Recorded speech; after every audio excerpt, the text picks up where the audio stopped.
Siap anak sekalian. Siap. Oke. Mana kabarnya? Baik, Pak. Mas, Pak. Siapa yang nggak hadir? Haris, Pak. Mana dia? Pergi dia, Pak, main sama maknya. Ada suratnya? Ada. Ada, Pak. Dari story kan tengok, Pak. Oke. Sebelum kita mulai pelajaran kita pada siang hari ini, marilah kita berdoa menurut kerja kita masing-masing, berdoa dimulai. Berdoa selesai. Oke, baik. Sekarang kita masuk ke pelajaran kebijakan publik.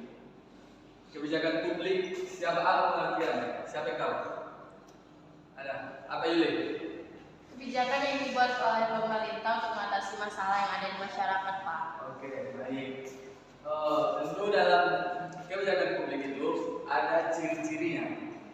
Ciri-cirinya yang pertama yang kebijakan publik merupakan tindakan yang sengaja dilakukan dan mengarah pada tujuan tertentu. Jadi kebijakan publik itu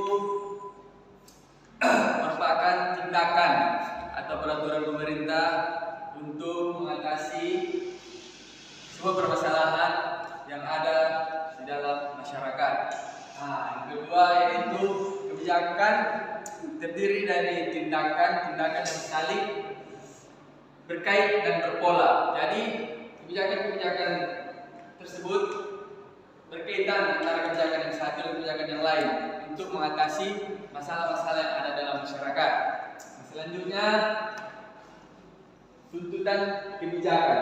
Tuntutan atau desakan kebijakan yang ditujukan pada pihak-pihak pemerintah yang dilakukan oleh aktor-aktor baik swasta ataupun dalam kalangan pemerintah itu sendiri.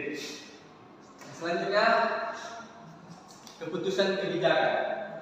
Keputusan kebijakan ialah keputusan-keputusan yang dibuat oleh para pejabat pemerintah untuk memberikan kebebasan, kewenangan atau memberikan arah terhadap pelaksanaan kebijakan publik. Iya. Selanjutnya yaitu pernyataan kebijakan. Pernyataan kebijakan itu adalah pernyataan yang resmi atau artikulasi mengenai kebijakan publik tertentu, termasuk ketetapan yang dibuat oleh MPR atau undang-undang yang dirancang oleh masuk ketetapan MPR, keputusan presiden, peraturan administrasi, keputusan peradilan dan lain sebagainya. Contoh lain kebijakan itu adalah contohnya seperti undang-undang yang dibuat oleh presiden dan disetujui oleh Dewan Perwakilan Rakyat. Kegunaan undang-undang tersebut yaitu untuk mengatasi permasalahan yang ada di dalam kehidupan masyarakat. Selanjutnya hasil akhir dari kebijakan meliputi akibat-akibat atau dampak langsung yang benar-benar dirasakan oleh masyarakat, baik yang diharapkan maupun yang tidak diharapkan sebagai konsekuensi logis dari adanya tindakan atau tidak adanya tindakan pemerintah dalam bidang-bidang atau masalah-masalah tertentu yang ada di dalam kehidupan masyarakat. Oke. Ada pertanyaan? Kenapa? Mungkin jika tidak ada, Bapak yang akan bertanya kepada anak sekalian. Pada Putri, pertanyaan yang pertama, bagaimana kita sebagai masyarakat menilai keberhasilan suatu kebijakan yang telah diterapkan? Jadi Pak, keberhasilan suatu kebijakan dapat dinilai melalui beberapa indikator seperti pencapaian tujuan yang telah ditetapkan, dampak positif yang dirasakan oleh masyarakat, dan tingkat kepuasan publik terhadap kebijakan tersebut. Oke, bagus sekali jawabannya. Mungkin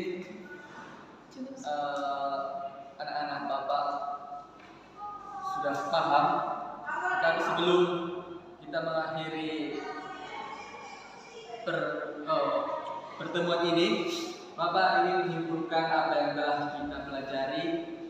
Jadi kebijakan publik itu adalah alat penting dalam mengatasi berbagai masalah-masalah yang ada di kehidupan masyarakat sehari-harinya. Nah, yaitu seperti masalah ekonomi, masalah kesehatan, masalah pendidikan. Jadi, pemerintah itu berinisiatif atau membuat kebijakan tersebut supaya permasalahan-permasalahan yang terjadi di dalam kehidupan masyarakat sehari-hari bisa teratasi melalui kebijakan-kebijakan yang telah dibuat oleh pemerintah tersebut. Mungkin cukup sekian yang dapat Bapak sampaikan. Kita lanjutkan pada pertemuan selanjutnya. Untuk mengakhiri pertemuan kita kali ini, tadi di awal kita sudah berdoa, dan di akhir ini di penghujung kita juga harus berdoa supaya lebih komplit kita dalam melakukan pertemuan ini. Oke, untuk mengakhiri, marilah kita berdoa menurut agama Islam kita masing-masing. Berdoa dimulai. Doa selesai. Oke, mungkin cukup sekian.